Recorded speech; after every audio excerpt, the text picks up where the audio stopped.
Chapter 1. The Ash Tree.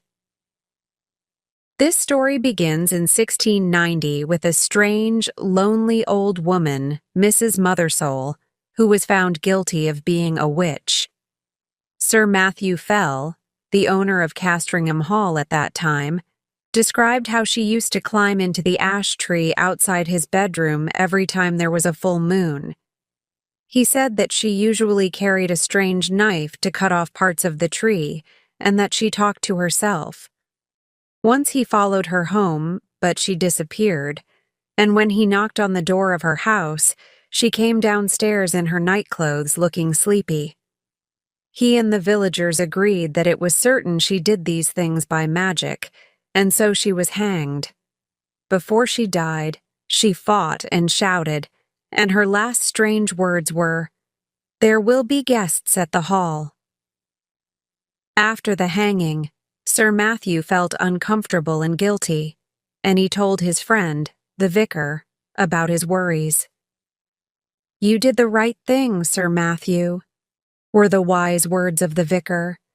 "I'm sure she was a dangerous woman." Sir Matthew felt happier. That evening, Sir Matthew and the vicar went for a walk in the gardens of Castringham Hall. It was the night of the full moon. As they were returning to the house, Sir Matthew pointed to the ash tree in great surprise. "What kind of animal is that running down the ash tree? It looks very strange." The vicar only saw the moving animal for a moment, but he thought that it had more than 4 legs. He shook his head. "I must be tired," he thought to himself. After all, what animal has more than 4 legs? He said nothing to Sir Matthew, but just wished him good night. The next morning, Sir Matthew's servants were surprised not to find him downstairs at his usual time of 6 o'clock. When 7 o'clock and then 8 o'clock passed, they began to suspect that something was terribly wrong and went up to his bedroom. The door was locked. After knocking several times and still getting no answer from inside, they broke down the door and entered, only to find that their fears were right. Sir Matthew's body lay on the bed, dead and completely black.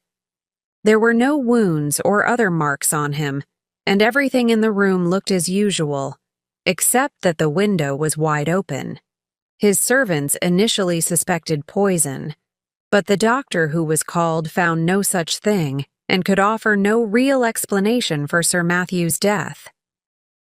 When he heard the news, the vicar rushed to Castringham Hall and, while waiting to hear the doctor's opinion, he looked at Sir Matthew's Bible, which was lying on a table by the dead man's bedside. He opened the book, and the first words he read were from the book of Luke, chapter 8. "Cut it down," were the words he read.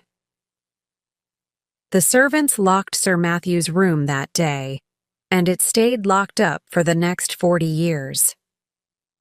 By that time, Sir Richard Fell, Sir Matthew's grandson, was living at Castringham Hall. He enjoyed spending money, especially on rebuilding parts of the hall.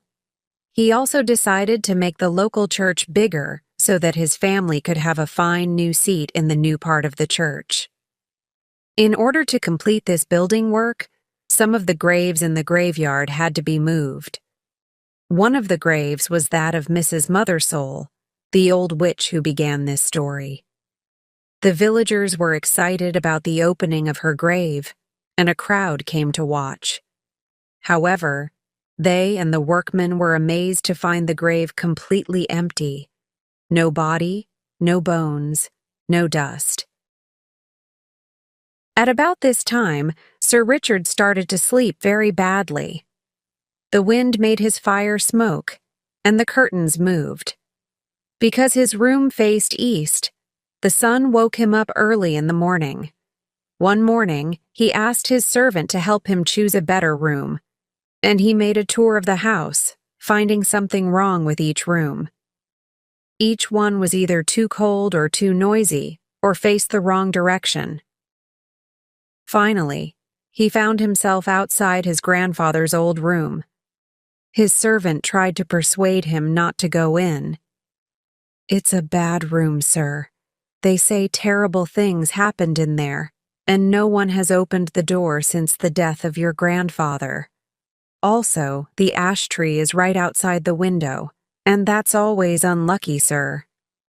But Sir Richard was not listening. He unlocked the door and walked straight in. "See? Nothing unusual in here, James," he said, and he opened the window. As he did so, he noticed how tall and dark the ash tree was. Its branches seemed to be trying to reach into the room. But he said nothing. At that moment, a stranger rang the bell at the front door of the hall. The servant brought him up to the bedroom where Sir Richard was standing, looking around him at the old paintings and old books. "I must apologize for interrupting you, Sir Richard," said the stranger, "but please allow me to introduce myself. My name is William Crome. My grandfather was the vicar here in your grandfather's time. I have some papers to deliver to you." "Delighted to meet you," said Sir Richard. "James, please bring us some wine in the library, and then move my clothes and things into this room for me. I will sleep here in future." While he was drinking a glass of wine with William Crome in the library, Sir Richard looked at the papers, many of which belonged to his grandfather. Among them, he found the notes made by the old vicar about the day of Sir Matthew's mysterious death. "Well, well," said Sir Richard, laughing quietly. "How very interesting. It seems that my grandfather's Bible gave a piece of advice on the day he died, and your grandfather thought it could be about that old ash tree outside the bedroom window." "Cut it down," the good book told him. "Those were the first words your grandfather saw when he opened the Bible on the day of my grandfather's death." "Do you still have that old Bible?" asked William Crome. "I'd very much like to see it." Sir Richard found the old Bible easily. "Yes, here it is. A bit dusty, I'm afraid. Let's see what it has to tell me. I'll open it at any page and read the first words I see, just as your grandfather did." He opened the book, and his eyes fell on the words, "You shall look for me in the morning, and I shall not be here." Sir Richard was sure that the words were again about the ash tree. The Bible was trying to give him some advice. He ordered some of his servants to cut it down the next day. But Sir Richard did not live to see them cut the ash tree down. That night, at exactly midnight, a strange and terrible animal jumped from Sir Richard's bed, ran silently to the window, and disappeared into the shadowy branches of the enormous tree. No one was there to see it. But the next morning, they found Sir Richard's body, like his grandfather's, dead and completely black. When William Crome heard the news of his new friend's death, the words from the Bible came back to him. "You shall look for me in the morning, and I shall not be here." He immediately hurried to Castringham Hall, where he found the family and servants crowded around the ash tree. "Sir Richard's last orders were that we should cut down this tree," explained James. Then, in a quieter voice, he went on, "And there's something very strange about that tree, sir. Very strange. It's hollow, and they say something lives inside it." The gardener put his ladder against the tree and climbed up to look inside. As he held a light over the hole, his face suddenly looked so terrified that several of the people watching from below screamed and turned to run. The gardener himself fell off the ladder, dropping his lamp down into the hollow tree, which quickly caught fire. As the tree started to burn, the crowd saw an animal run from the tree. They screamed in horror as they saw its shape and size. It looked like an enormous spider, about the size of a man's head and covered all over with gray hair. "Look, there's another, and another," someone shouted. For a long time, The men watched these terrifying animals trying to escape from the fire, one after another, and then they killed them with sticks. At last, the fire burned itself out, and William Crome, James the servant, and some of the braver people went to look inside the blackened tree. There they found the bones of a human being. The doctors who examined them afterward said that it was the body of a woman who died around 1690, the year that old Mrs. Mothersole was hanged. Chapter 2. A School Story. Two men, John and Edgar, were having dinner together one night when a conversation started on the subject of school days. One of them, John, told the following strange story. When I went to the school in September of 1870, I immediately became friendly with a Scottish boy called MacLeod. It was a large school, and the teachers changed quite often. One term, a new teacher named Sampson came to teach at the school. He taught us Latin. He was tall and pale, with a black beard, and he was popular with the boys because he used to tell us all about his travels to different countries. He always carried an old gold coin in his pocket, which he had found on a trip to Turkey, and one day he let us look at this coin closely. On one side of it was the head of a king, I don't know which one, and on the other side of it were the letters GWS, for Sampson's name, and the date, 24 July 1865. We enjoyed Sampson's classes because he often asked us to invent sentences of our own instead of always doing the boring exercises in the grammar book. One day, he asked us for sentences using the word remember in Latin. We all wrote our sentences in the usual way, and Sampson came around to correct each of us. My friend MacLeod seemed to be having some difficulty thinking of a sentence, and when the bell went for break, I saw him write something very quickly, just before Sampson reached him. So, MacLeod's sentence was the last one that Sampson corrected that day. I waited outside the classroom for what seemed like a long time before my friend at last came out. I guessed that he was in trouble for making a mistake. When he did come out, he was looking thoughtful. What happened? Was old Sampson angry? I asked. No. My sentence was all right, I think. I wrote, Memento putae inter quatuor taxos, said MacLeod. Well, what does all that mean? I asked. That's the funny thing, he explained. I don't really know, you see. I couldn't think of anything to write until just before Sampson got to me. Then those words just came into my head from nowhere, and it was very strange. I could see a sort of picture of it in my head. I think it means, remember the well among the 4 trees. When Sampson read it, he went quiet for a long time. Then he started to ask me questions about my family and where I came from. Then he let me go. We soon forgot about the lesson and MacLeod's strange sentence because the next day, MacLeod became ill with a cold and didn't come to school for a week. Nothing happened for about a month, until one day when we were, again, writing Latin sentences for Sampson. This time, we had to write them on pieces of paper and give them to him for correction. He started looking through them, but when he got to one piece of paper, he turned white and cried out, looking very frightened. He got up and hurried out of the classroom, and we sat there for a long time, wondering what to do.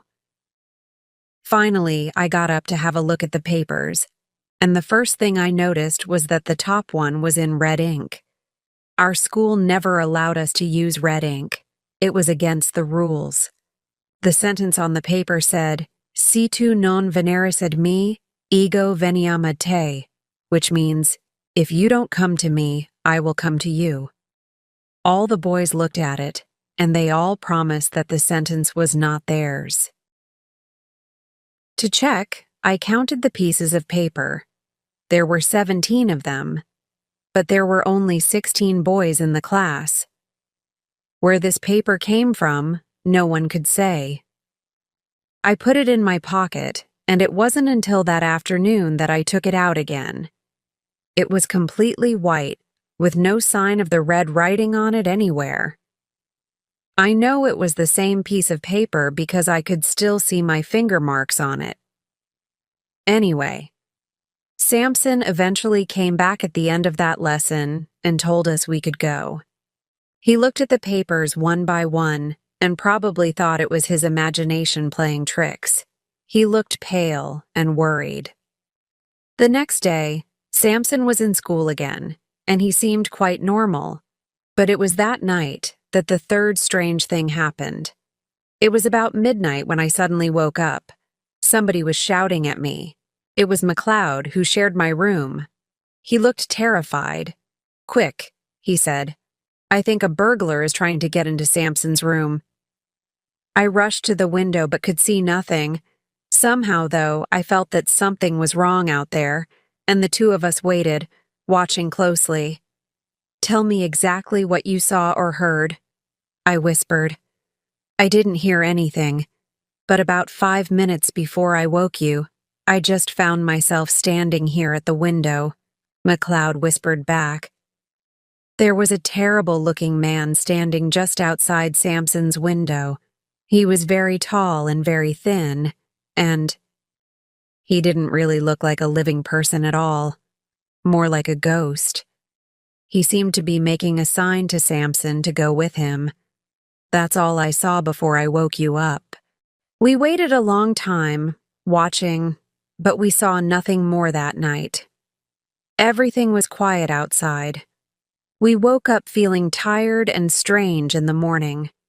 But during the day, the news went round that no one could find Samson anywhere, and he didn't come for our Latin class that day.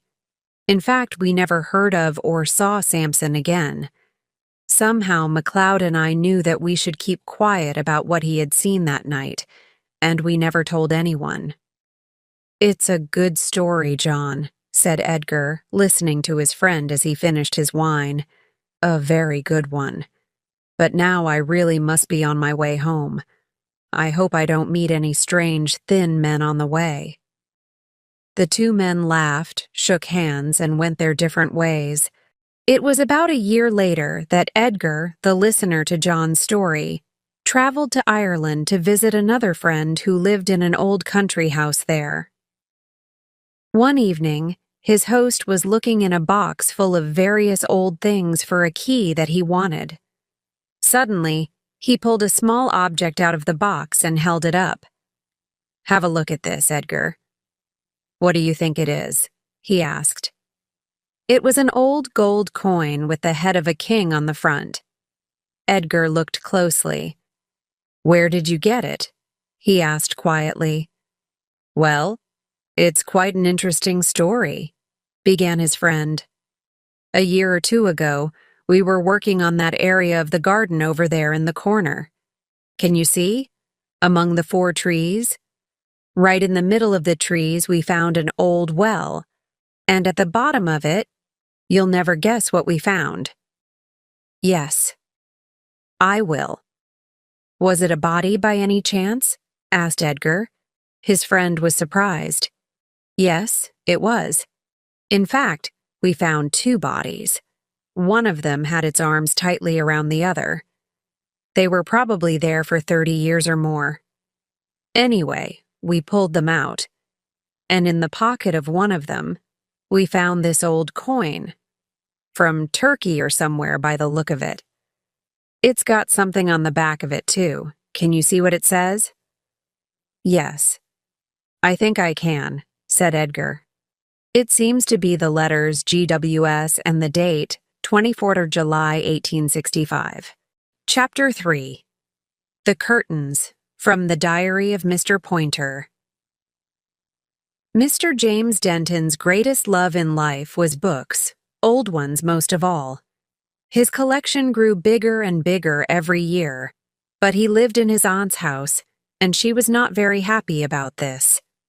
Mr. Denton was in London one day to buy furniture for the new house which he and his aunt were building, and he was on his way to a shop to choose the curtains. His way took him, quite by chance, past one of the best bookshops in London, and he could not stop himself going in, just for a quick look, as he told himself. He was just walking round the shop, looking at all the different books, when he noticed a small collection of books on the part of England that he came from, Warwickshire. He spent the next half an hour looking through these, and finally decided to buy one that really interested him, called The Diary of Mr. Poynter, 1710. He paid for the book, and then, looking at his watch, he realized that he had very little time before his train back to Warwickshire left, and he had to rush to the station. He just caught the train. That night, his aunt questioned him about his trip to London and was very interested to hear about the furniture which was going to arrive soon. Her nephew described everything in detail, but still she was not satisfied. "And what about the curtains, James?" she asked. "Did you go to—" Suddenly James remembered. "Oh dear," he said. "That's the one thing I missed. I am so sorry.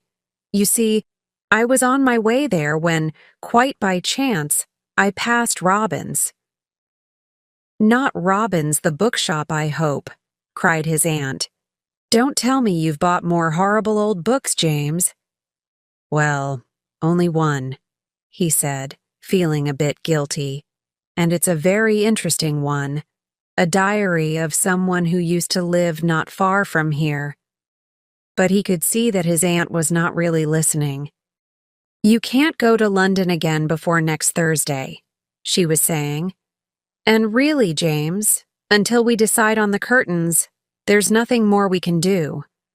Luckily, she decided to go to bed soon after that, and James was left alone with his new book, which he read until the early hours of the morning. He found this diary, with its stories of everyday life at that time, very interesting. The next day was Sunday. After church, James and his aunt sat in the living room together. "Is this the old book that made you forget my curtains?" asked his aunt, picking it up. "Well, it doesn't look very good. The Diary of Mr. Poynter." "Huh." But she opened the book and looked at a few pages. Suddenly, much to his surprise, she began to show some interest. "Look at this, James," she said. "Isn't it lovely?" It was a small piece of paper pinned to one of the pages of the diary. On it was a beautiful drawing, made up of curving lines, which somehow caught the eye. "Well, why don't we get it copied for the curtains if you like it so much?" he suggested, hoping that she would forgive him for his bad memory of the day before in London. His aunt agreed, and the very next day, James took the piece of paper to a company in the nearest town, who agreed to copy it and make it into curtains. About a month later, James was called in to inspect the work and was extremely pleased with the result. "Was it a difficult job?" he asked the manager. "Not too difficult, sir. But, to tell you the truth, the artist who did the work was very unhappy about it. He said there was something bad in the drawing, sir." James was thoughtful, but still he chose the colors for the curtains and then returned home. A few weeks later, the curtains were ready, and a man came to hang them in several rooms of the new house, one of which was James's bedroom. That night, he found that he could not stop looking at them, and, although it was a still night, he was almost sure that the curtains were moving and that someone was watching him from behind them.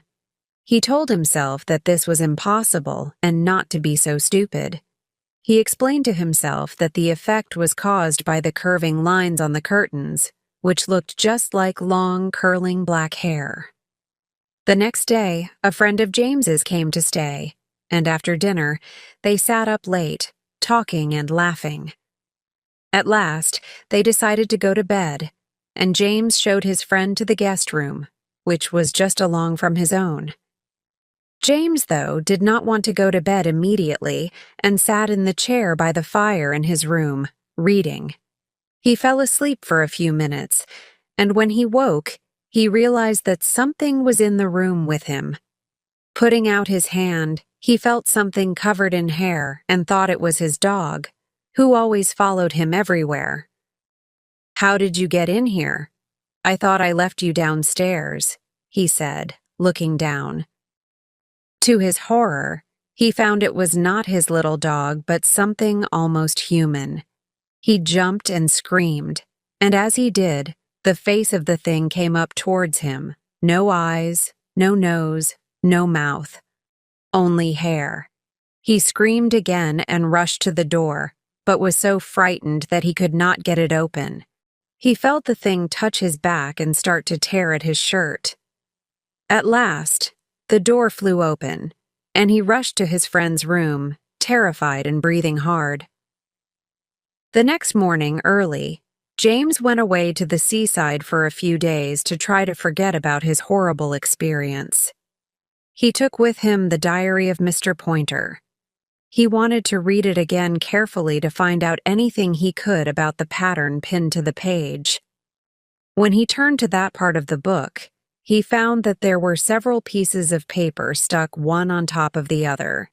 He carefully pulled off the first two and found this story, written by Mr. Pointer in 1707. "Old Mr. Casbury of Accrington told me this day of young Sir Everard Charlotte, at that time a student of University College.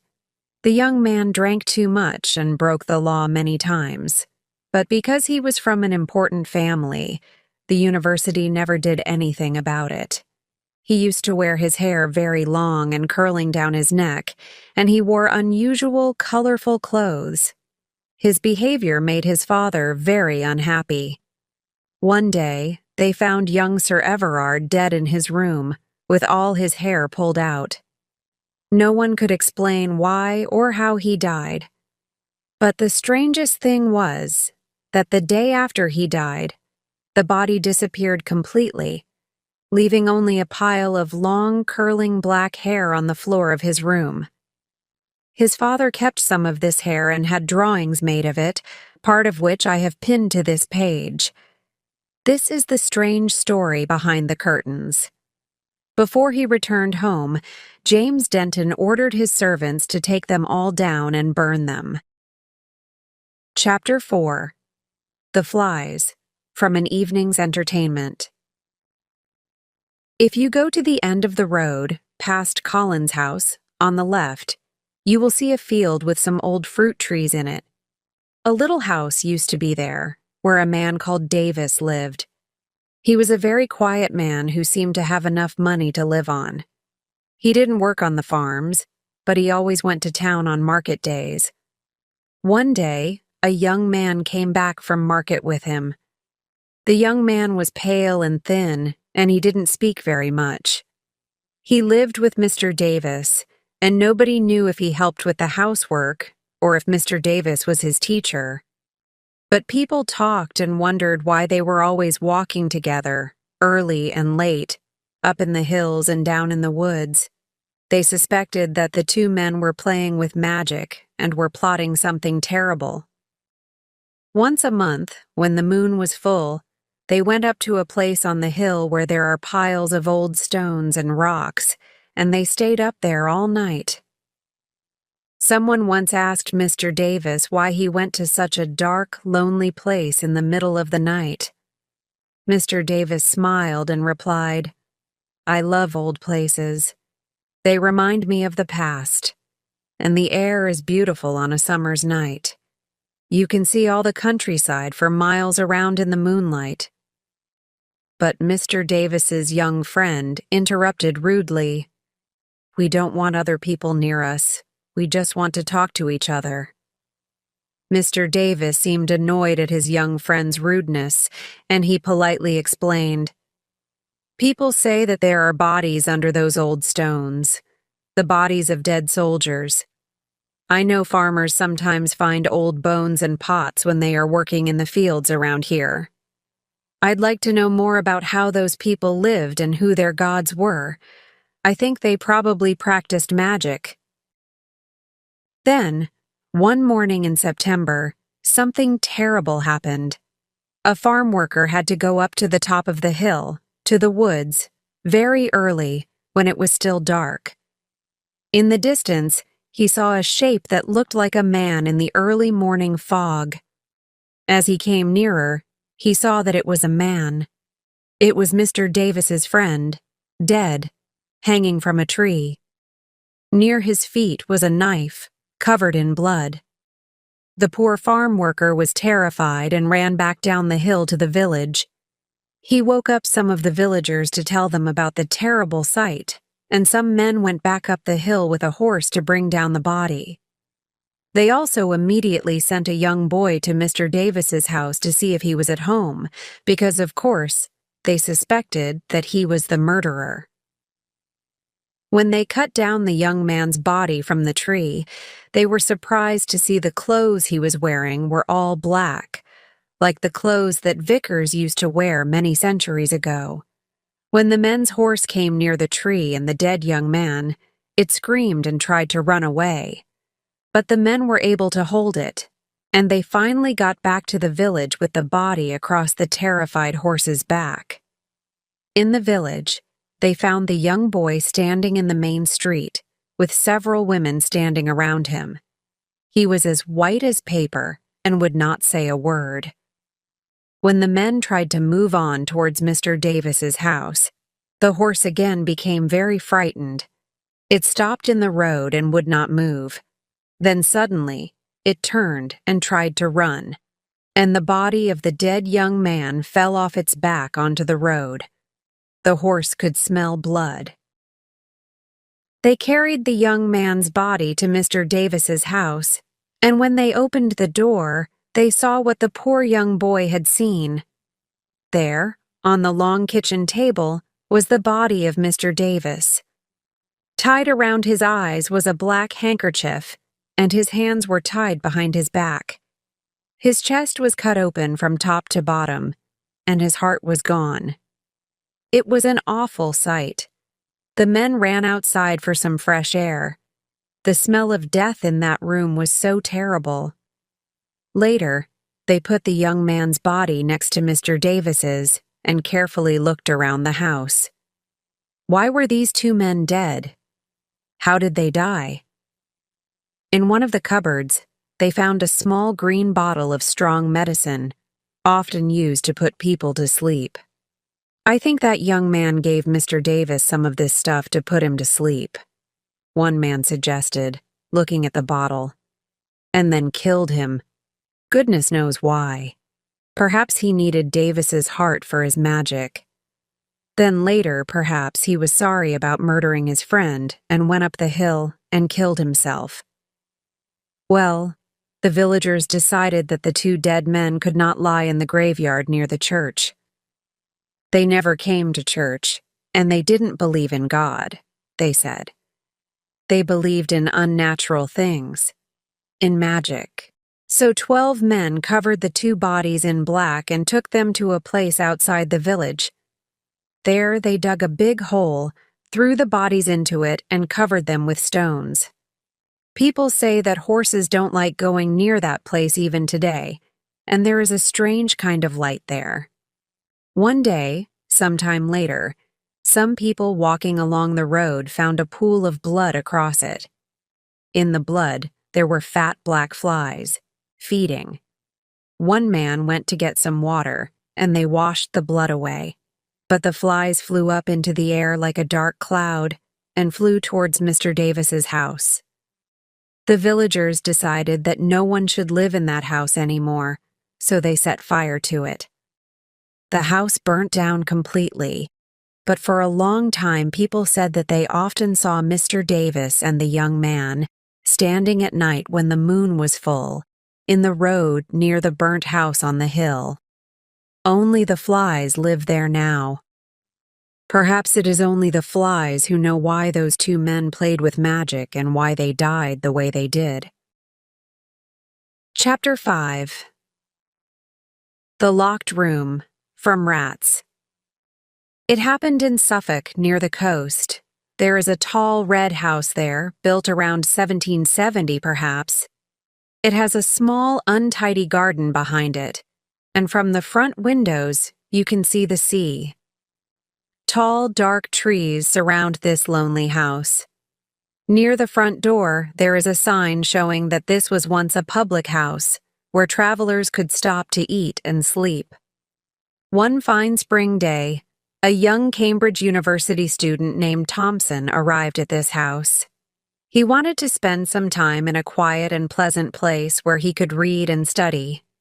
No one else was staying there at the time, and Mr. and Mrs. Betts, who managed the house, welcomed him and made him feel very comfortable.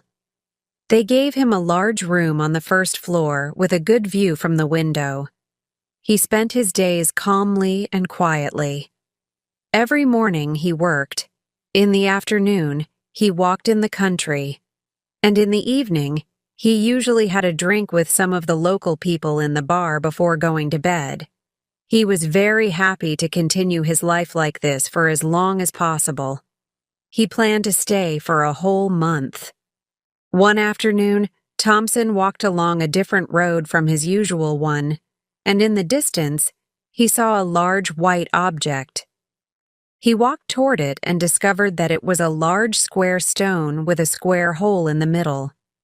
He examined the stone, then looked at the view for a moment, the sea, the churches in the distance, the windows of one or two houses shining here and there in the sun, and he continued his walk.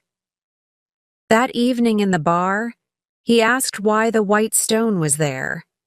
"It's been there for a very long time, since before any of us were born, in fact," said Mr. Betts. People used to say that it brought bad luck, that it was unlucky for fishing, said another man. "Why?" asked Thompson. But the people in the bar became silent and clearly didn't want to talk about the stone anymore. Thompson was puzzled. A few days later, he decided to stay home to study in the afternoon. He didn't feel like going out for a walk, but around 3 o'clock, he needed a break. He decided to spend 5 minutes looking at the other rooms on his floor of the house. He was curious about what they were like. He got up and went quietly out of his room, into the corridor. Nobody else was at home. "They're probably all at the market today," he thought. The house was still and silent, except for the flies. The sun was shining and it was very hot. He went into the 3 rooms near his own bedroom. Each one was pretty and clean. Then he tried the door of the southwest room but found that it was locked. This made Thompson even more curious about why it was locked and what was inside. He took the keys of all the other doors on the floor to try to open it. He finally succeeded. The door opened, and he went in to look around. The room had 2 windows facing south and west, so it was very bright and hot. There were no carpets and no pictures, only a bed, standing alone in the corner. It wasn't a very interesting room, but suddenly, Thompson turned and ran out of the room, closing the door behind him noisily. Someone was in there, in the bed, he almost shouted. There were covers over the whole body on the bed, but it wasn't dead because it moved. He wasn't dreaming, Thompson knew. This was the middle of a bright sunny day after all. He didn't know what to do. First, of course, he had to lock the door again. But before he did this, he listened. Everything was silent inside the room. He put the key into the lock and turned it as quietly as he could, but he still made some noise. Suddenly, he stopped. Someone was walking toward the door. He turned and ran along the corridor to his room, closed the door, and locked it behind him as fast as he could. He waited and listened. "Perhaps this person can walk through doors and walls," he whispered to himself. Nothing happened. Now what? He thought. His first idea was to leave the house as soon as possible, but if he changed his plans, Mr. and Mrs. Betts would know something was wrong. Besides, if they already knew about the person in the locked room and still lived in the house, then surely there was nothing for him to be afraid of. Maybe it was better to stay and say nothing. This seemed like the easiest thing to do. Thompson stayed there for another week, and, although he never went near the door again, he often stopped in the corridor and listened. There was only silence. He didn't ask anyone in the village about the locked room because he was too afraid. But near the end of the week, he started thinking more and more about the person in the locked room. Eventually, he decided to find out more before he left. He made a plan. He would leave on the 4 o'clock train the next day, and while the horse waited outside with his bags, he would go upstairs and take one last quick look into the room. This is what happened. He paid Mr. Betts, put the bags on the horse, thanked Mrs. Betts, and said, "I'll just take a last look upstairs to be sure I have all my things." He then ran up the stairs and opened the door to the room as quietly as possible. He almost laughed. It's not a real person at all. How silly of me. It's just a pile of old clothes, he thought. He turned to go, but suddenly something moved behind him. He turned quickly and saw the pile of old clothes walking towards him, with a knife stuck into the front of its jacket and dried blood all down its shirt. He pulled open the door and rushed out of the room and down the stairs. Then he fell, and everything went black. When he opened his eyes, Mr. Betts was standing over him with a strong drink in a glass. He looked annoyed. "You shouldn't have done that, Mr. Thompson, sir. It was a stupid thing to do after we've been so good to you. Why did you want to look in that room? Nobody will want to stay in this house anymore if you tell people what you've seen," he said. "I'm sorry." "I just wanted to know, that's all," said Thompson. "I won't tell anyone, I promise." So, before he left, Mr. and Mrs. Betts told him what they knew. People say that a rich gentleman lived here a long time ago. One evening, he was out walking in the village when a group of men attacked him. They wanted to steal his money. They held him down on that big white stone, which you saw when you were out walking the other day, and they killed him with a knife. Then they threw his body into the sea. Later, some people from the village moved the stone away from the village. They said the fish along this part of the coast would not come anywhere near it. The fishermen weren't catching anything, you see. The people who lived in this house before us told us to lock that bedroom, but to leave the bed in it, because the gentleman's ghost might want to come back and sleep in the house again. You're the first person to see him since we've been here. He's never been a problem to us. But please don't tell anyone, they repeated. We don't want people talking about ghosts in this house. For many years, Thompson didn't say a word to anyone about what happened in the Betts' house in Suffolk, and I only know his story because years later, when he came to stay with my family, I was the person who showed him to his bedroom. When we reached the bedroom door, he opened it very loudly and stopped outside. He stood there for a minute and carefully inspected every corner of the room before he went in. Then he remembered that I was standing there and said, "Oh, I'm sorry, my dear, but something very odd happened to me once." And he told me the story I have just told you. Chapter 6. The Painting of Angley Hall from the Mezzotint. Mr. S. Williams was a collector of paintings, and his special interest was pictures of old English country houses, English churches, and country towns. One day, he received a price list from Mr. Britnall's shop, where he often bought paintings. With the list was a note from Mr. Britnall himself, saying that he thought painting number 978 might interest Mr. Williams. Although the price seemed rather high, the description of number 978 made Mr. Williams keen to see it. He decided to order it at once. The painting arrived a few days later, and Mr. Williams tore off the paper, feeling quite excited. What he found was an ordinary picture of a large country house from the century before. The house had 3 rows of windows. There were tall trees on either side, and a garden in front. The letters AWF were in a corner of the painting, probably for the name of the artist. On the back of the picture was a piece of paper, torn in half, with the words Angley Hall, Sex on it. He could not see anything very special about the picture, and could not understand why Mr. Britnall thought he would like it, or why the price was so high. He decided to send it back to the shop the next day. That evening, a good friend, John Garwood, came to Williams's house and noticed the painting. "A new one, eh, Williams?" I rather like it. The light is very good, and I rather like this person at the front," he said. "A person?" said Williams, coming closer. "Oh yes, so there is. I didn't notice it before." Only the head of the person could be seen.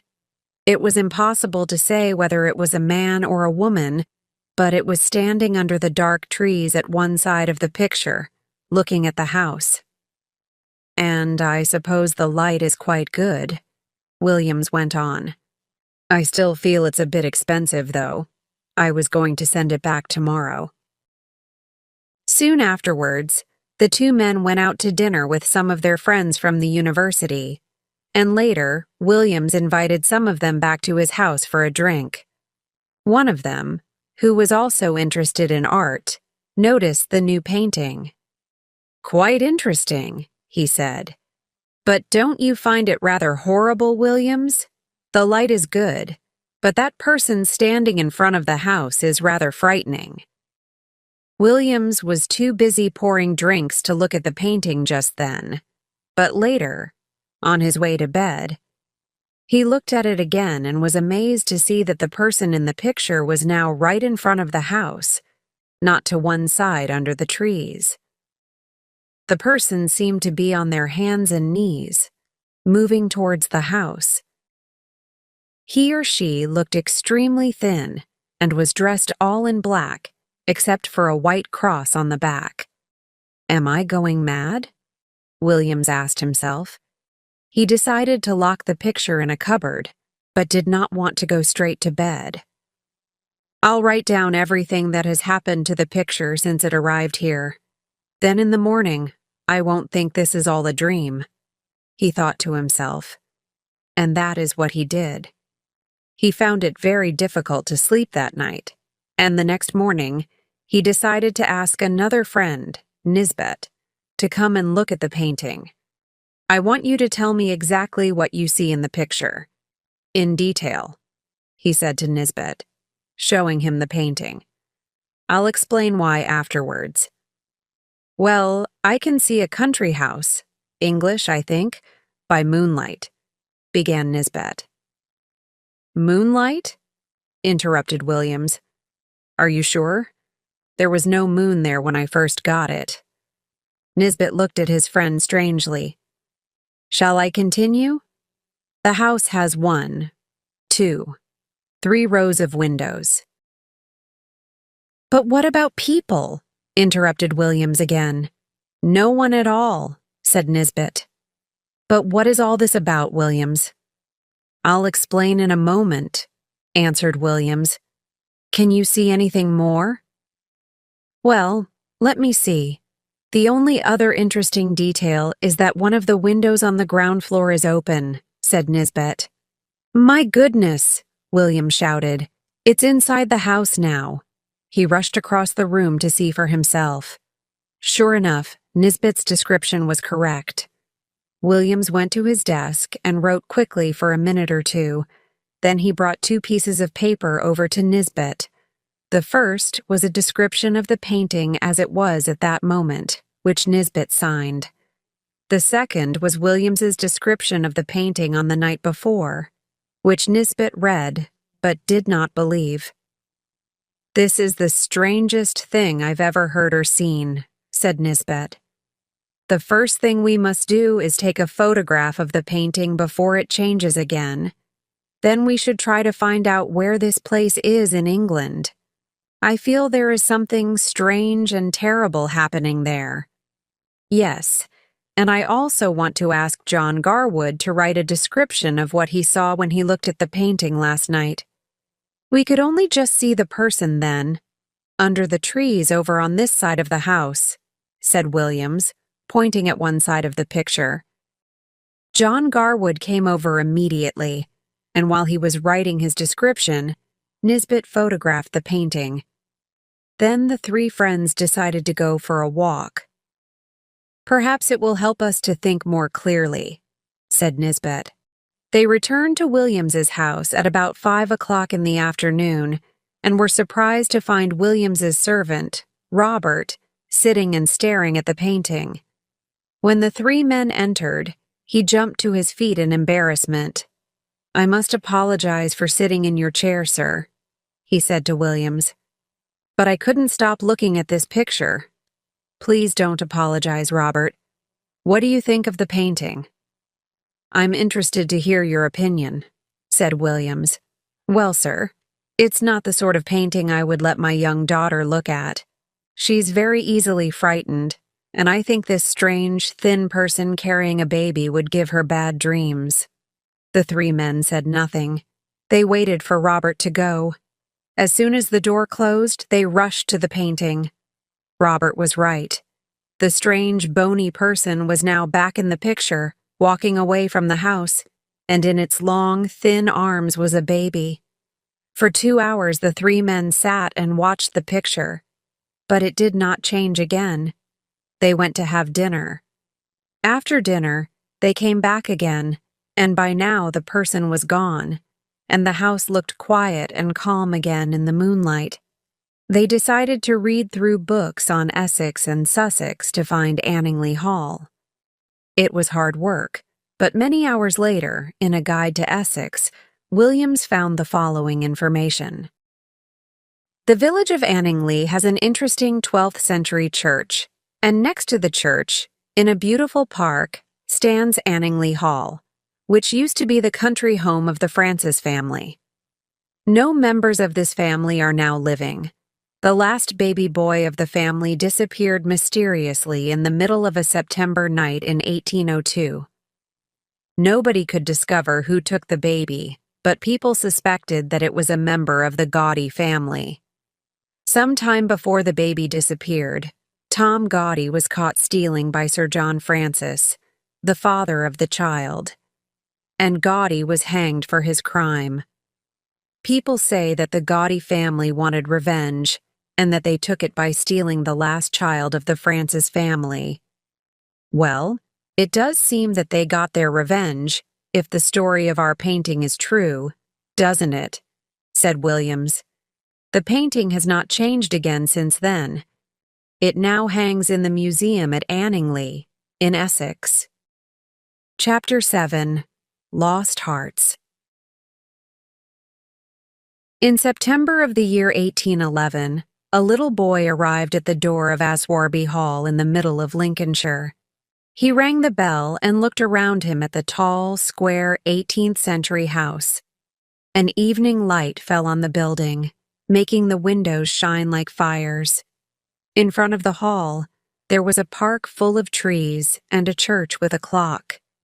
It all seemed very pleasant to the boy as he waited for someone to open the door. The boy's parents were dead, and his elderly cousin, Mr. Abney, wanted him to go and live at Aswarby. People who knew Mr. Abney were surprised at his offer because they thought he was a man who loved books more than people and who preferred to live alone. Mr. Abney opened the door and seemed very happy to see his young cousin, Stephen Elliott. He immediately started to ask questions. "How old are you, my boy? How are you? And how old are you? I mean, I hope you are not too tired to eat your supper." "No, thank you, sir," said Stephen. "I am quite well." "Good," said Mr. Abney. "And how old are you, my boy?" It seemed strange that he asked the question twice in the first 2 minutes of their conversation. "I'm 12 years old next birthday," said Stephen. "And when is your birthday, my dear boy?" 11th of September, eh? That's good. That's very good. I like to write these things down in my book. Are you sure you will be 12? Yes, sir. Quite sure. Well, take him to Mrs. Bunch's room, Parks, Mr. Abney said to his servant, and let him have his supper. Mrs. Bunch was the friendliest person at Aswarby. Stephen felt comfortable with her, and they became good friends in a quarter of an hour.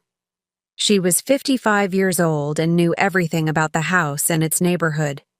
She was quite willing to share this information with Stephen, and there were certainly many things about Aswarby Hall and Gardens that the boy wanted to ask her. One November evening, Stephen was sitting by the fire in Mrs. Bunch's room, thinking about his new home. "Is Mr. Abney a good man?" he suddenly asked. "Good. My child," said Mrs. Bunch. "He's the kindest man I've ever known. Haven't I told you about the little boy he brought here from the street 7 years ago, and the little girl 2 years after I started working here?" "No, please tell me about them, Mrs. Bunch," said Stephen. "Well," she began, "I don't remember much about the little girl. Mr. Abney brought her back from his walk one day and told Mrs. Ellis to take care of her.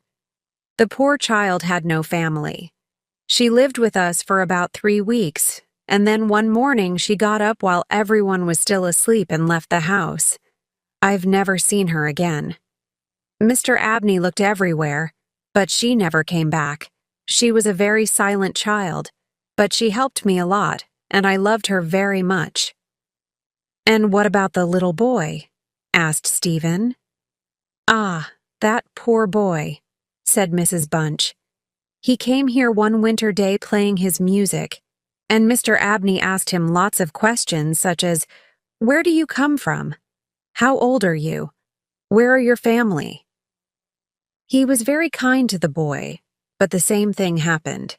He just disappeared." That night, Stephen had a strange dream. Near his bedroom at the top of the house, there was an old bathroom which nobody used. The top of the door was made of glass, and it was possible to look in and see the bath. In his dream, Stephen looked through the glass and saw a body in the bath. A very thin, dusty body with a sad smile, and the hands pressed over the heart. As Stephen looked, a terrible cry came from the lips, and the arms began to move.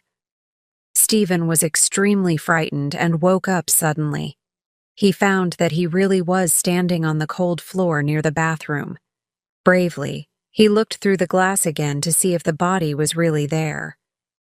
It was not. He went back to bed. When they heard about Stephen's experience, Mrs. Bunch and Mr. Abney were very interested, and Mrs. Bunch put a new curtain over the glass door of the bathroom. Mr. Abney said he would write about Stephen's dream in his book. It was nearly spring when 2 more strange things happened. The first was that Stephen passed another very uneasy night, and the next day he saw Mrs. Bunch mending his nightshirt. She seemed rather angry with him and asked, "How did you manage to tear your nightshirt so badly? It'll take me a long time to mend it." Stephen looked and saw that there were some cuts in the shirt, a few inches long. "I don't remember how it happened," he said. "I don't remember anything. But they're just the same as the scratches on the outside of my bedroom door." Mrs. Bunch looked at him, her mouth open, and then ran upstairs to see. "Well," she said when she returned, "it's very strange. I wonder how those scratches appeared. They're too high for a dog, a cat, or a rat to make.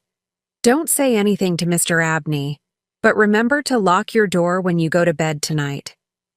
"Oh, I always do," replied Stephen. The next evening, the second strange thing happened. Mr. Parks, the servant, visited Stephen and Mrs. Bunch in Mrs. Bunch's room. He did not often come to see them there. When he came in, he didn't at first notice that Stephen was there. He seemed very nervous and uneasy. "Mr. Abney will have to get his own wine if he wants a drink in the evenings," he said. "If I can't go down and get it in the daytime, I won't go at all. There's something very strange down there under the house, you know. Maybe it's the wind or maybe it's rats, but I don't think so. And I don't like it." "Don't talk like that," answered Mrs. Bunch. "You'll frighten young Stephen." Mr. Parks suddenly noticed Stephen for the first time and quickly said, with a nervous laugh, "Oh, I was only joking, you know." But Stephen knew that it wasn't a joke, and he was worried. He asked a lot of questions, but Mr. Parks refused to tell him any more about the noises under the house. It was now March 24th, 1812, a strange day, windy and noisy. Stephen stood in the garden and felt as if it was full of ghosts, people he couldn't see, who were flying in the wind and trying to contact living people in the real world. After lunch that day, Mr. Abney said, "Stephen, my boy, will you come to my library late tonight at 11 o'clock? I will be busy until then, but I want to show you something about your future life. Don't tell Mrs. Bunch or anyone else in the house. Just go to your room at the usual time." Stephen was excited. He could sit up until 11 o'clock. He looked in at the library door when he was on his way upstairs that evening, and he saw on the table a silver cup filled with red wine and an old piece of paper with words on it. At about 10 o'clock, Stephen was standing at the open window of his bedroom, looking out over the nighttime countryside. The wind was not so strong now, and there was a full moon. Suddenly, he heard some strange cries. Perhaps someone lost in the night, he thought, or water birds down on the lake in the park. The noises grew louder and came nearer the house. Then they stopped. But just as Stephen was about to close his window and continue reading his book, he saw two children standing outside under the dark trees, a boy and a girl. They stood together, looking up at his window. The girl reminded him of the girl in his dream about the bath, and the sight of the boy made him feel afraid. The girl was smiling, holding her hands over her heart. The boy, with his untidy black hair and old clothes, stretched his hands out helplessly in front of him. His fingernails were very long and dirty. As the boy stood there with his arms held out, Stephen suddenly saw something that made his hair stand on end. He could not believe his eyes. There, on the left side of the boy's chest, was a large black hole. Again, Stephen heard the children's terrible, sad cries. Then they disappeared. Although he was badly frightened, Stephen decided to go to Mr. Abney's library. It was now nearly 11 o'clock. He walked very fast through the dark old house, quiet at this time of night with all the servants in bed. But when he arrived at the library, the door would not open. It was not locked, and the key was on the outside. But when he knocked, there was no answer. He listened carefully and heard Mr. Abney speaking. No, crying out. But why? Perhaps he too could see the strange children. Then, suddenly, everything was quiet, and the library door opened by itself. Mr. Abney was in his chair, his head thrown back, and his eyes wide, with a look of terrible fear and pain on his face. On the left side of his chest was a large hole, and Stephen could see his heart. But there was no blood on his hands, and the long knife on the table was completely clean. The window of the library was open, and the wind blew the curtains in a terrible dance. An old book was open on the table, and this is what Stephen read. Thousands of years ago, people discovered that you could control the world, fly, disappear, or become someone or something else, all by magic. But to be able to use this magic, it is necessary first to take out the hearts of 3 young people under 21 years of age. I have spent almost 20 years carefully choosing 3 young people who I could kill without anybody noticing. First was Phoebe Stanley on March 24, 1791. Second was an Italian boy, Giovanni Paoli, on March 23, 1805. And tonight, on March 24, 1812, the last child to die for me will be my cousin, Stephen Elliott. No one will ever find the bodies of these children. I have hidden the first 2 in my wine cellar, under the floor, and I will do the same with the 3rd child tonight. The ghosts of these children may come back, the books tell me, crying horribly. They may try to take the heart of the man who killed them, but this will not happen to me, I am sure. Stephen finished reading and looked at the body of his elderly cousin. Quietly, he left the room and closed the door. For many years, people wondered about Mr. Abney's death. It must have been a wild cat that came in through the open window and killed the poor man, they said. But Stephen knew the truth. Chapter 8. Martin's Lake, from Martin's Close. I was staying with a good friend of mine in the West Country. I arrived on the Friday night, and my friend was keen to show me the village on the Saturday morning. I'll take you around and show you everything. Then I want you to meet a friend of mine, John Hill. He's about 70 years old and knows all the history of the village. Oh, and make sure you ask him about Martin's Lake. Why? Is it a good place for fishing? I asked. He laughed. Well, no. There's no water in it now. But let old John tell you the story. I'm sure you'll enjoy it, said my friend. The next day, after a tour of the village, we went to old John Hill's house for tea. We persuaded the old man to tell us the story of the lake. It was the Christmas of 1683, and a young gentleman, George Martin, returned from Cambridge University to the village. He was a popular young man and used to ride his horse long distances to visit his friends in the neighborhood. One night it was snowing hard, so instead of riding all the way to his house outside the village, he decided to stay at the small hotel here.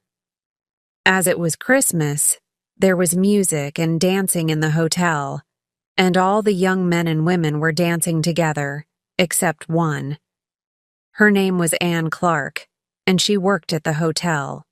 She was an innocent young girl, not very intelligent. In fact, people used to laugh at her behind her back, and of course none of the young men wanted to dance with her. But George Martin, the young gentleman, took pity on her and asked her to dance.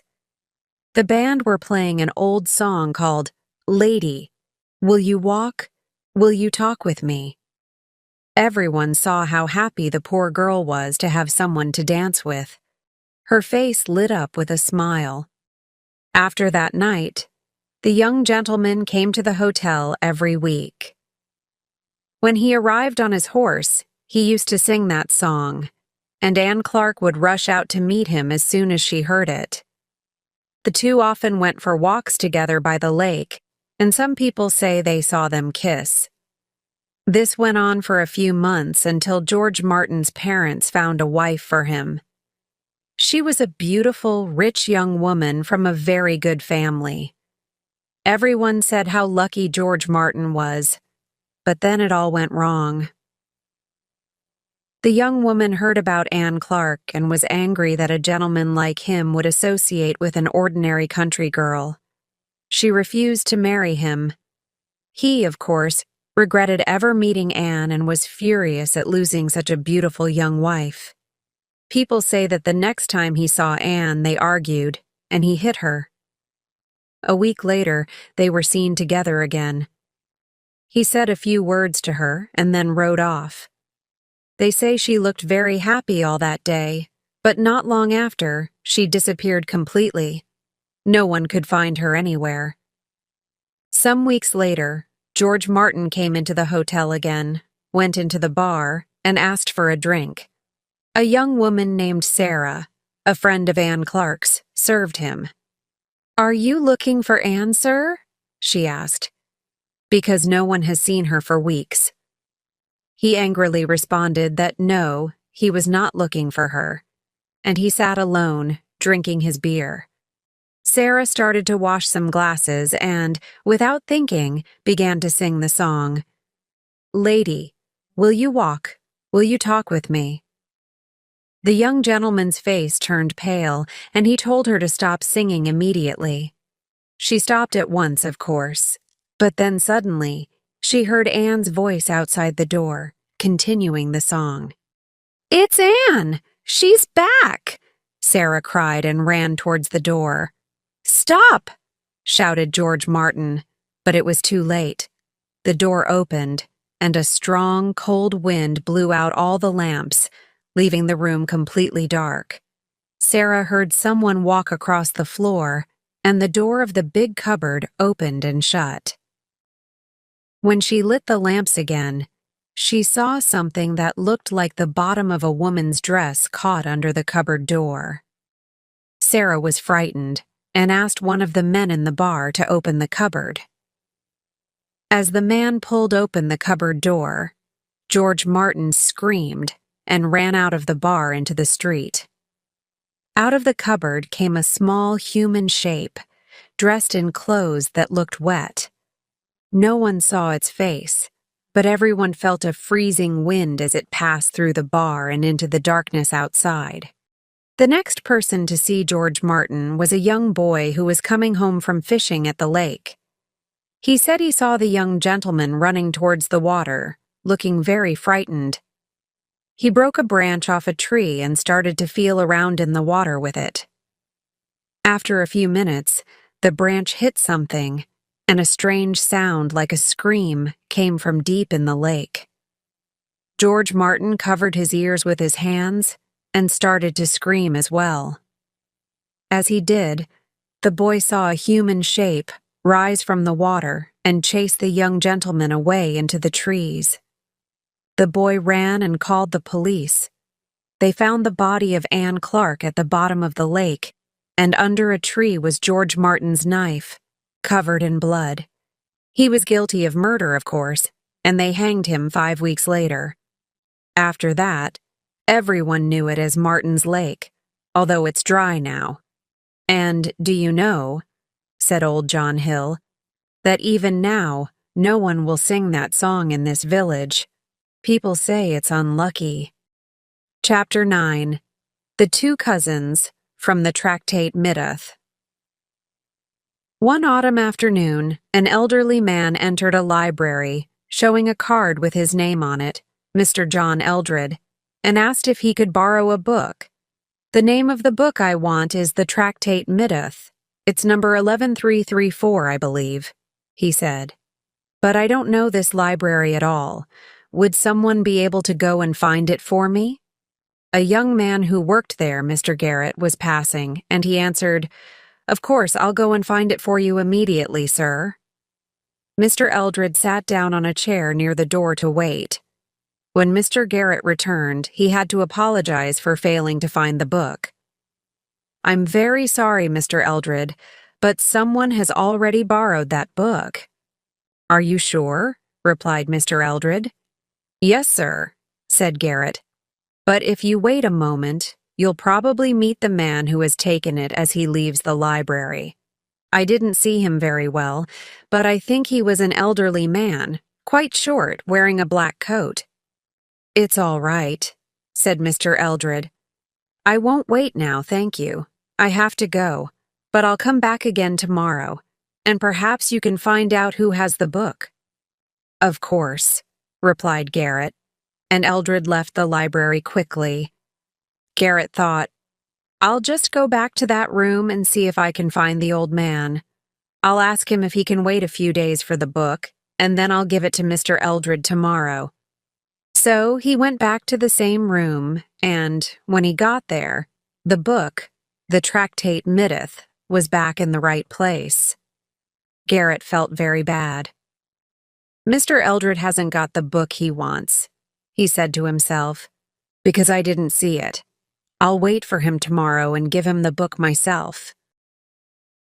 The next morning, he was waiting for Mr. Eldred.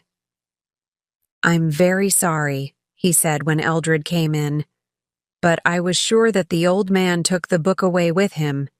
If you'll wait for a moment, I'll run and get it for you now."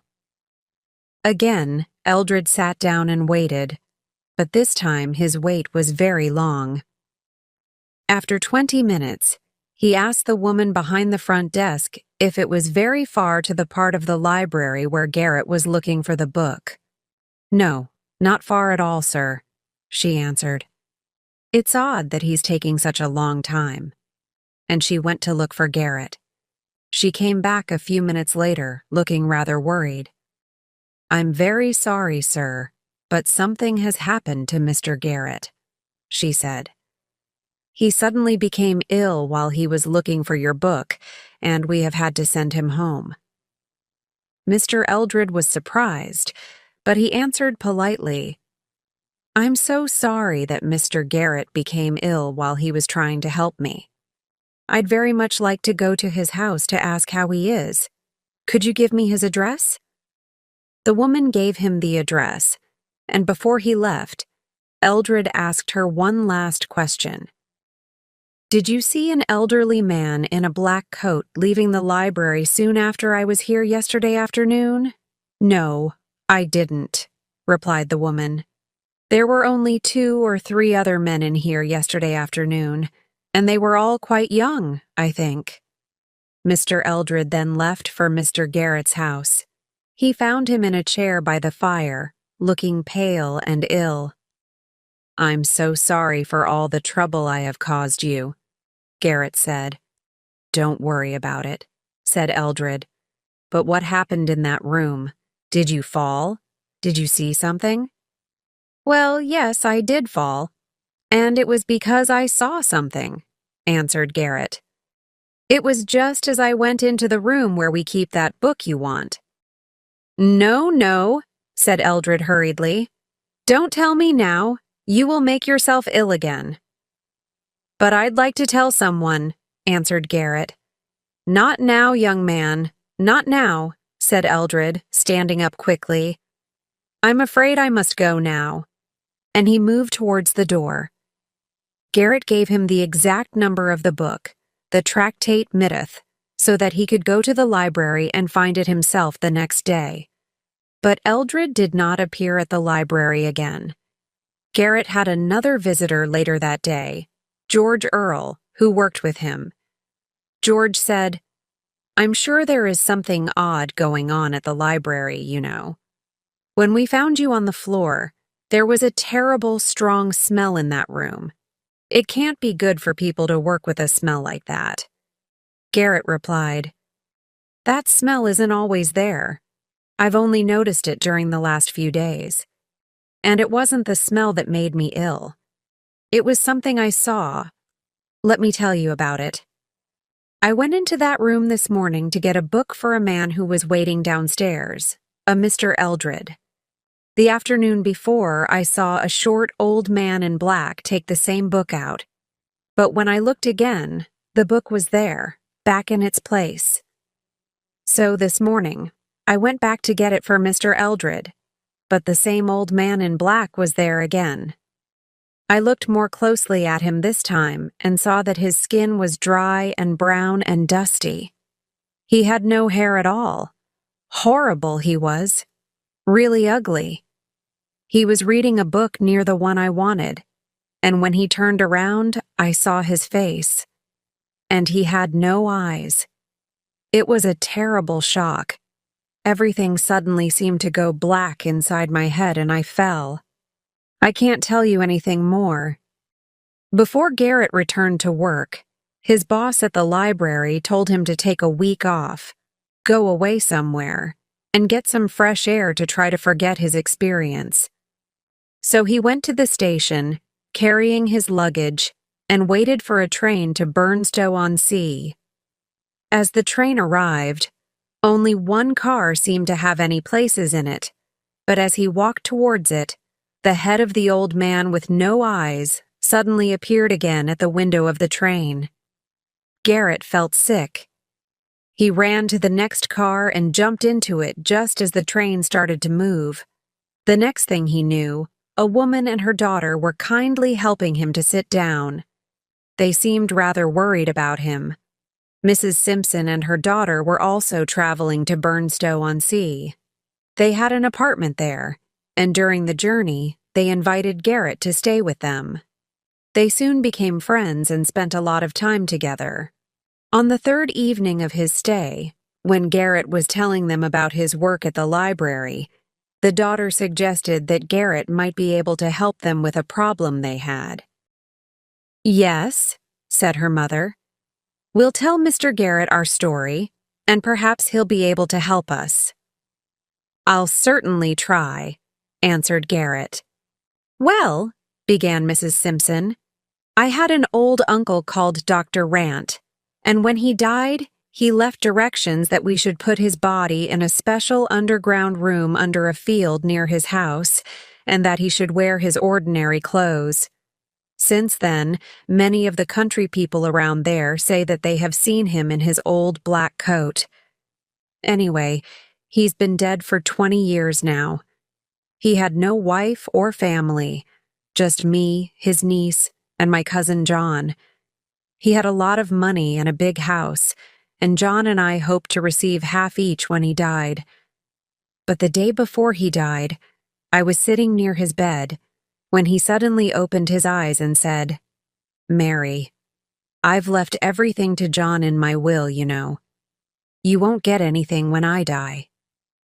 This was a shock to me, because my husband and I were not rich, and we needed the money, but I said nothing because I felt that he wanted to say something more.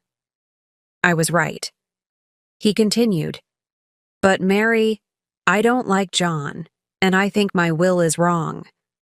I've decided that you should have everything. But first you'll have to find the letter in which I have written my new will, and I'm not going to tell you where it is. But I will tell you one thing. I've left it in a book, Mary, and the book is not in this house. It's in a place where John can go and find it any time. So, I'll tell you something more that John doesn't know. When I'm dead, you'll find an envelope in my desk with your name on it, and inside it, you'll find something that will help you.' Well, a few hours later, he died, and I wrote to my cousin John Eldred, but of course he has never replied. Meanwhile, we have to continue living in our small apartment here at Burnstow-on-Sea." "Did you say John Eldred?" asked Garrett, amazed. "I saw a man called John Eldred just a few days ago, a thin, elderly man." "Yes, that sounds like him." "Where did you see him?" asked Mrs. Simpson. "In a public place," said Garrett. "I don't know if I should tell you where. But what about the envelope?" "Here it is," answered Mrs. Simpson. And she took out a small piece of paper with just 5 numbers on it. 11334. Garrett thought for a moment and then asked, "Do you think Mr. Eldred knows exactly where the book is, which contains your uncle's letter?" "Well, I don't know. People say he's always going to libraries and bookshops, so he must know its name, but probably not where it is," answered Mrs. Simpson. Garrett was silent as he thought about the problem. The next day, Garrett left Burnstow-on-Sea and traveled home by train. He couldn't remember if the book Mr. Eldred wanted so badly had the same library number as the one on Mrs. Simpson's piece of paper, but he knew there were 3 possibilities: 113, 34, 1133.4, or 11.334. As soon as the train arrived, he went to the library to look. 1133.4 was in the right place, but 11.334 was not there. He ran to the front desk and asked the woman there, "Has anyone taken out book number 11.334? How would I know? Do you think I can remember all the numbers of books people take out? The woman replied. Well, has Mr. Eldred been back here? You know, the old man who was here the day I became ill? No, he hasn't been back here himself, but he did send me some money and asked me to send him a book. I couldn't refuse, of course. What would you do if someone sent you money and asked you to do such a thing? I suppose I would do the same. Could you show me the ticket Mr. Eldred sent and give me his address, please? Here's the ticket, said the woman. The book is number 11.334. Isn't that the number you just said you wanted? I'm afraid I didn't keep the address. When did you send the book? Asked Garrett. At 10:30 this morning. Good. It's only 1 o'clock now, he thought. But how could he get the address? He thought quickly, and then remembered that John Eldred was living in his uncle's house. The house that Mrs. Simpson and her daughter knew was really theirs. And if the dead uncle gave the book with that letter inside it to this library, then it must be on our list. And I know that he died about 20 years ago, thought Garrett. So, he found the list and turned back to 1870. There it was, 14th of August, 1875, the Tractate Middith, given by Dr. J. Rant of Bretfield House. Garrett looked for Bretfield House on a map. It was about a 2-hour train journey away, he found. He left immediately for the station and caught the train, thinking all the time about what he was going to say to Mr. Eldred about the book and about why he wanted to take it back with him. When he arrived at Bretfield Station, he started walking quickly towards the house, hoping that he would arrive there before the book did. Suddenly, Garrett saw a taxi with 2 men in it, just leaving the station, going in the same direction as he was. He recognized John Eldred and thought to himself, "He's been to the station to collect the book which the library sent him this morning." He stopped and looked towards the taxi. Eldred was getting out of it and the driver was moving away slowly up the road. Eldred followed it on foot. As he walked, something fell from his pocket, a box of matches. He continued walking. It was getting dark. The light was going now. Eldred was walking slowly, but Garrett could see that he was turning the pages of the book, looking for something. He then stopped and felt in all his pockets. He looked annoyed when he found that the box of matches was not there. He was just about to tear a page from the book when suddenly something small and dark ran out from behind a tree. 2 strong black arms caught him round the head and neck. There was no sound. Eldred fought wildly but silently with his arms and legs. Then it was over. Eldred lay there alone on the road. Garrett shouted and started to run towards the body. Another man who was working in a field near the road ran over to help, but Eldred was already dead. Later, the police and the lawyers asked Garrett many questions, but he could only repeat, "Someone attacked Mr. Eldred just as he was going to tear a page from his book." They soon found, of course, that on the same page there was a lot of writing by old Dr. Rant, which said that his house and all his money really belonged to Mrs. Mary Simpson and not to John Eldred. And it is not very difficult to imagine how William Garrett was soon able to leave his job at the library to become the next owner of Bretfield House, with his wife, Mrs. Simpson's daughter,